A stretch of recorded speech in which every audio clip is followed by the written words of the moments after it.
Have you ever wondered what really drives you to do the things you love, or the things you just have to do?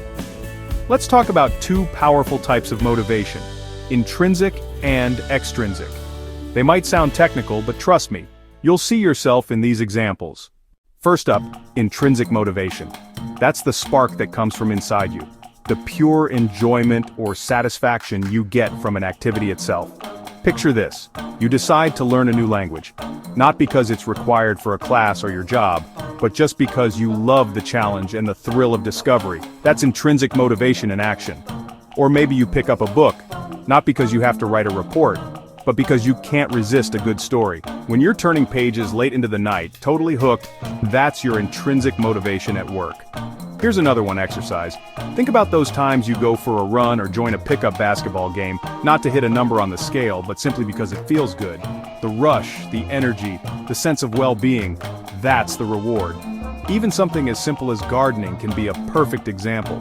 You're not outside digging in the dirt to sell your tomatoes at the market. You just love being outdoors, nurturing your plants and watching them grow. And have you ever spent an hour, or maybe 3, tackling a tricky puzzle?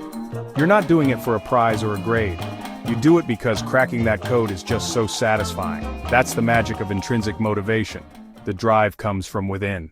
But let's flip the script. What about extrinsic motivation? That's when you're motivated by something outside of yourself. A reward, a prize, or even just the desire to avoid trouble. Think about working hard at your job because there's a bonus or a promotion on the line. You're putting in those extra hours because there's something tangible waiting for you at the finish line. Or all those nights spent cramming for an exam, not because you love the subject, but because you want that A on your transcript.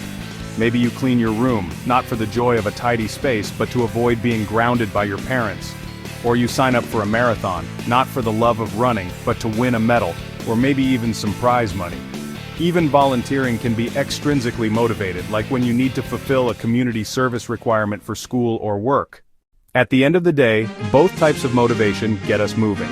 But understanding which one is at play can help you tap into what truly drives you, and maybe even shift your focus, so you find more joy in what you do.